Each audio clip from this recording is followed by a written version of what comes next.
Kalau kita tawakal ke Allahnya 100%, Allah nolongnya 100%. Dan ukuran persentase itu yang tahu cuma kita, karena di hati kita itu yang muncul. Ada satu titik keraguan, berarti kurang dari 100%. Keraguan itu memperlambat datangnya pertolongan dan keajaiban dari Allah. Makanya aku tergantung prasangka hambaku kepadaku. Kenapa ada orang di zaman dulu tuh kayak dapat karomah, keajaiban-keajaiban dalam hidupnya. Kayak nggak mungkin terjadi secara logika dan ilmiah. Karena memang dia yakinnya ke Allah itu 100%. Apakah kalau kayak gitu kita nggak perlu ikhtiar? Perlu, tapi ikhtiar nggak ada hubungannya dengan keyakinan. Ikhtiar itu hubungannya dengan kewajiban. Allah yang suruh ikhtiar, tapi yakin berhasil apa enggak, itu urusan yang kedua. Urusan hati antara kita dengan Allah Subhanahu Wa Taala. Kayak kita minum obat. Tentunya kita harus beli obat yang paling bagus, dokter yang paling recommended, yang spesialis. Oke, itu ikhtiar.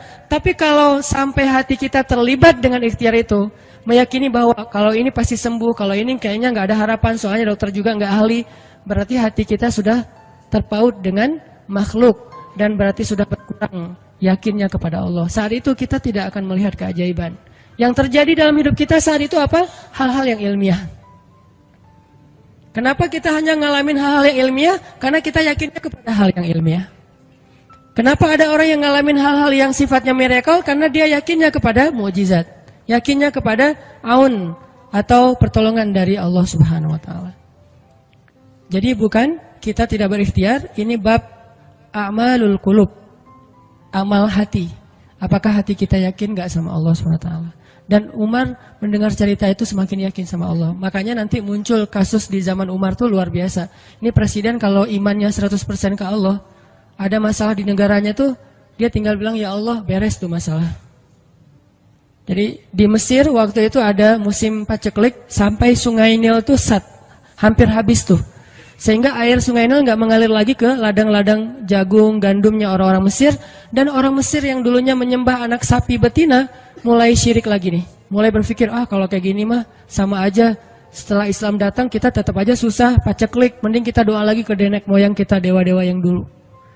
Gubernur Mesir yang namanya Amr bin As waktu itu ngirim surat kepada Umar ke Madinah.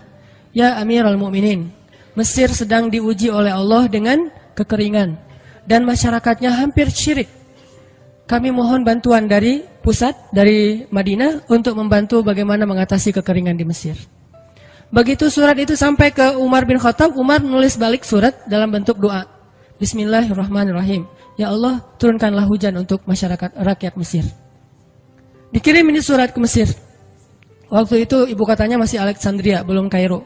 Dikirim ke Alexandria, malam itu diambil sama Amr bin As. Pas dibaca oleh Amr bin As, Bismillahirrahmanirrahim.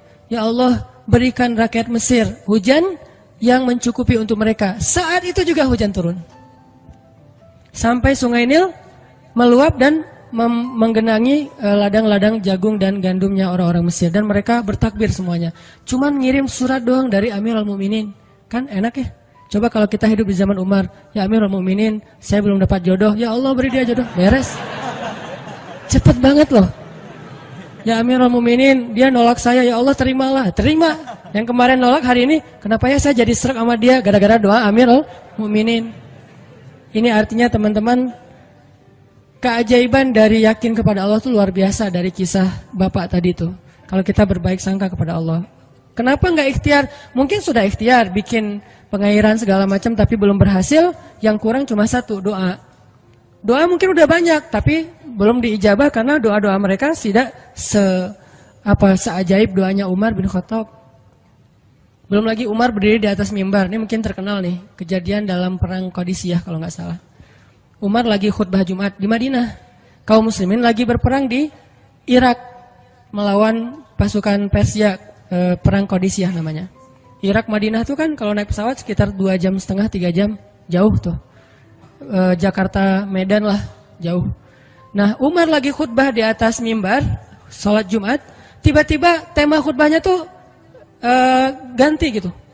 Lagi ngomong tiba-tiba beralih tema. Wahai kaum muslimin, naiklah ke atas bukit itu. Baliklah kalian mundur-mundur gitu.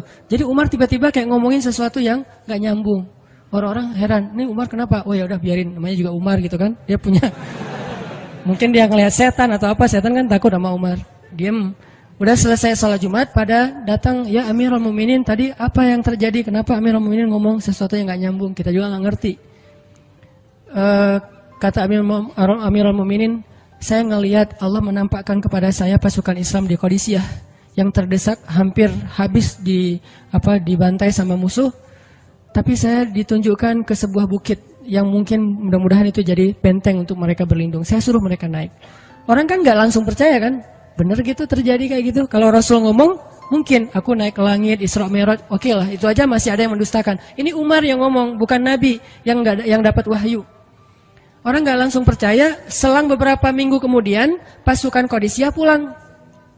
Jadi utusan mereka pulang bawa berita tentang kemenangan perang dalam perang Qadisiyah. Dia cerita, suatu hari di hari Jumat, kami sedang berperang.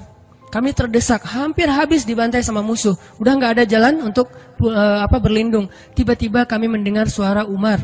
Amirul Mukminin berteriak, wahai kaum muslimin, naiklah ke atas bukit ini supaya kalian terlindungi. Akhirnya kami mundur naik ke atas bukit dan selamat waktu itu.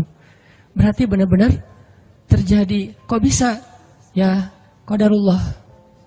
Ini keajaiban iman mereka. Apakah kita bisa ngedapatin pengalaman-pengalaman kayak gini? Bisa, kalau keimanan kita dengan level yang sama. Kalau nggak selevel yang sama pun, minimal kita nusaddid. Kalau kita tidak bisa sama persis, minimal kita berusaha untuk nuqarib. Berusaha untuk pengalaman kita nanti, walaupun nggak sama persis, mirip-mirip dengan pengalaman mereka. Lagi-lagi, bukan berarti tidak berikhtiar.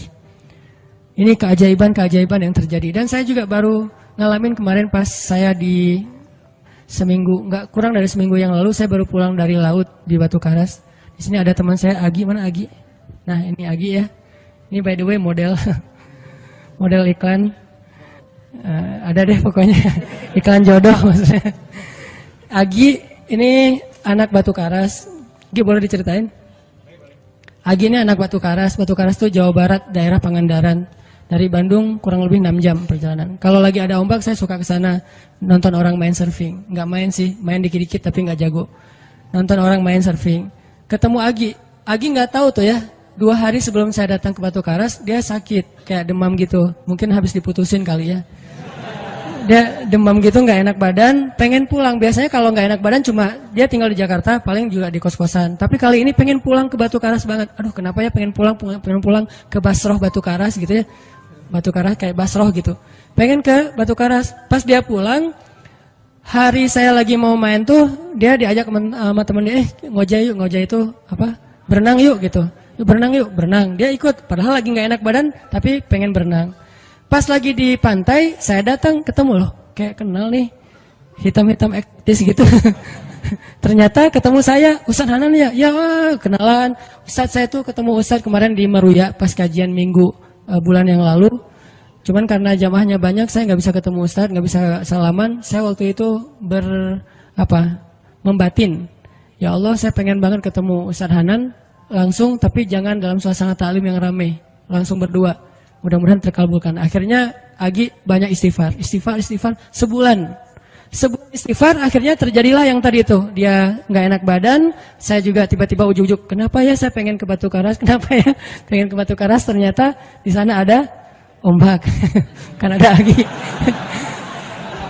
Ketemu aja di Batu Karas. Itu cara Allah menskenariokan. Dan itu terbukti banget loh, istighfar. Bukan karena saya orang soleh. Dan kita bisa istighfarin siapa aja. Saya pengen ketemu ini, saya pengen. Dan itu ajaib. Kalau misalnya nggak ketemu pun di dunia, insya Allah ketemu dengan orang soleh itu nanti di akhir.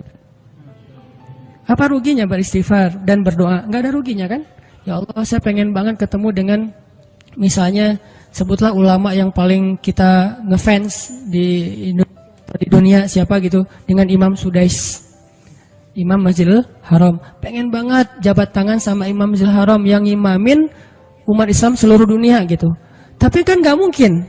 Kita umroh, kita haji juga nggak bisa ketemu dengan Imam Sudais. Kita berdiri paling depan ya, di dekat dengan Hajar Aswad. Begitu mau sholat diusir tuh. Begitu selesai salam langsung dipagar betis sama askar-askarnya. Susah ketemu beliau tuh, ajaib banget kalau bisa ketemu. Tapi kan nggak ada salahnya beristighfar kan? Astagfirullah, astagfirullah, ya Allah, Sudais, astagfirullah, astagfirullah, Sudais, astagfirullah. Terus aja gitu. Pengen ketemu Sudais. Tiba-tiba bisa aja sudah datang ke Indonesia, ada seminar apa, mungkin bisa ketemu yang paling logisnya. Atau kalaupun nggak ketemu di dunia, tiba-tiba bangkit dari kubur di sebelah kita. Siapa? Kan kamu sering manggil saya dulu, siapa? Sudais yang mana ya? Imam Masjidil Haram, Masya Allah, Syekh gitu. Dan orang soleh nanti di akhirat, dialah yang salah satu akan menyelamatkan kita dari perjalanan yang sulit. Selain syafaat Rasulullah SAW. Jadi kalau disebut nama Nabi, kita spontan ya, Sallallahu Alaihi Wasallam. Kalau perlu bahkan kayak respect banget gitu. Kalau disebut nama Nabi langsung Sallallahu Alaihi Wasallam, karena luar biasa jasa Rasulullah. Yang jelas selain Rasulullah Sallallahu Alaihi Wasallam, nanti ulama-ulama orang-orang soleh juga bisa nolongin kita di akhirat. Jadi kalau kita doa, ya Allah pengen banget ketemu si Fulan, Syekh Fulan, Ustadz Fulan, Kiai Fulan. Kalau nggak ketemu pun di dunia, pasti ketemu di akhirat. Yang jelas harapan kita nggak mungkin Allah abaikan gitu aja, nggak mungkin. Pasti Allah kabulkan. Cuman Allah kadang-kadang menggunakan cara yang lebih baik daripada yang kita pernah bayangin. Ketemu beliau di dunia paling cuma selfie.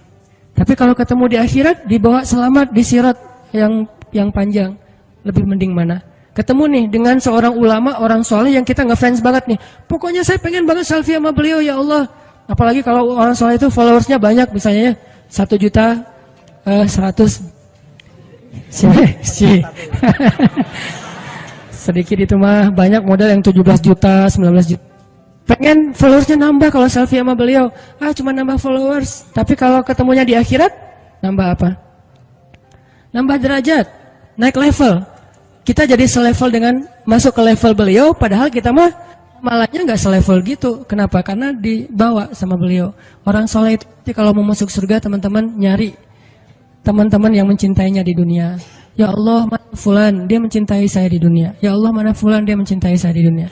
Allah bilang, dia masih tuh di sidang, belum beres-beres, sudah sidang ke-30 misalnya. Kan sidang di dunia aja satu kasus berpuluh-puluh kali kan. Gimana sidang akhirat, lebih berat lagi tuh. Ya Allah, tolonglah dia, selamatkan dia, karena saya mencintainya selama di dunia karena engkau. Akhirnya orang-orang soleh pada balik lagi. Dari surga, balik lagi ke padang mahsyar. Demi ngapain? Demi menyelamatkan orang-orang yang mencintai mereka semasa di dunia. Datang ke padang mahsyar, cari ke bagian informasi. Tolong dong yang namanya ini gitu, panggilin. Perhatian-perhatian, Hanan At-Taki dipanggil sama Syekh siapa gitu. Saya dipanggil, datang aja. Mas, saya yang dipanggil, benar Hanan At-Taki? Ya, mana coba buktinya? Aduh, saya lupa bawa kartu nama.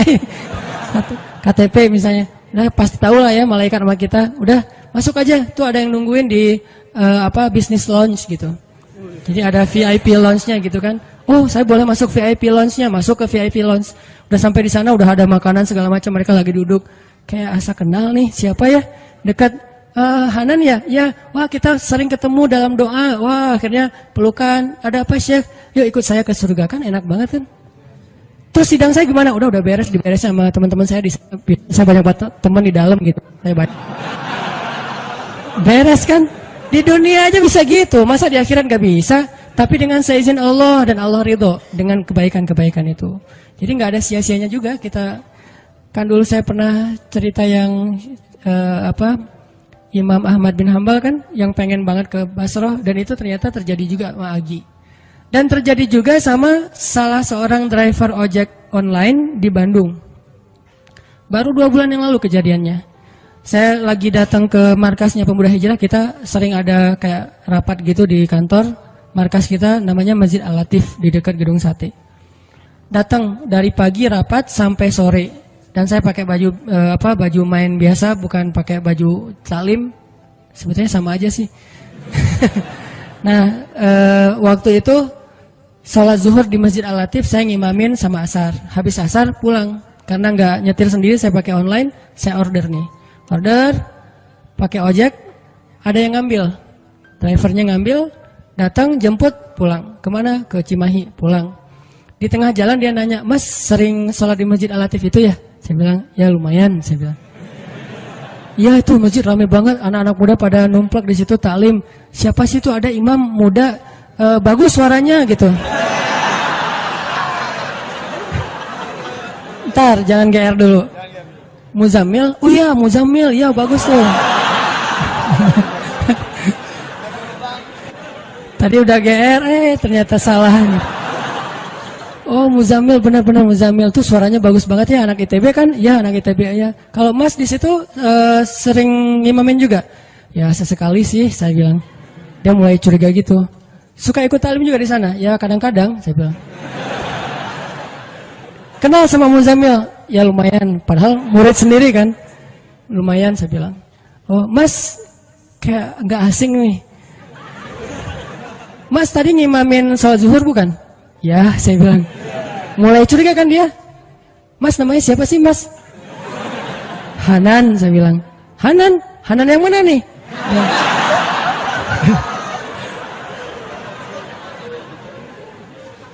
Saya bilang Hanan Taki. Wah langsung oleng dia.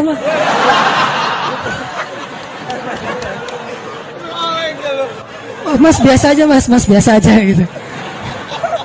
Ini benar Ustaz Hanan Taki, benar. Masya Allah, ya Allah, udah gitu kayak terharu gitu, heboh, semua orang pada ngelihat lampu merah lah gitu ya, pada ngelihat semuanya. Saya langsung pakai masker, gitu. Ustadz tahu nggak Ustadz, saya sebulan ini istighfar terus habis dengerin cerita Imam Ahmad bin Hambal yang ke Basrah, saya istighfar, ya Allah pengen banget ketemu Ustadz Hanan, tapi jangan ditaklim berdua, jadi bisa curhat-curhatan gitu. Ternyata Allah bikin skenario, saya order ojek online, dia ngambil, jadi ngobrol di jalan sampai ke rumah, akhirnya bertamu nggak pulang-pulang. Wah ini luar biasa cara Allah. Dan wallahi teman-teman, dan itu terjadi. Jadi udah 2 kasus nih yang saya alamin ya. Satu lagi yang ojek online tadi, dan dua-duanya hajatnya sebulan Allah kabulkan. Jadi kalau ketemu saya aja sebulan gampang, masa ketemu jodoh bertahun-tahun gak dapat ya? Gimana nih? Istighfarnya gimana nih?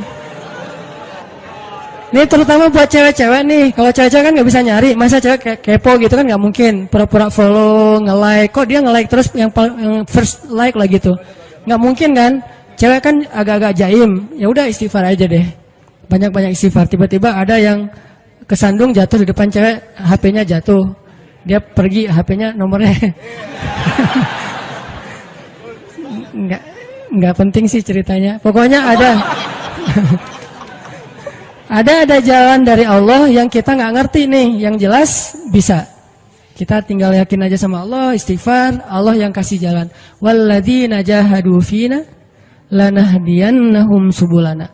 Pokoknya kalau kalian bersungguh-sungguh kata Allah di jalan kami, udah kami kasih jalan-jalan keluar yang subul, jamak dari sabil, banyak banget jalan keluar di sisi Allah.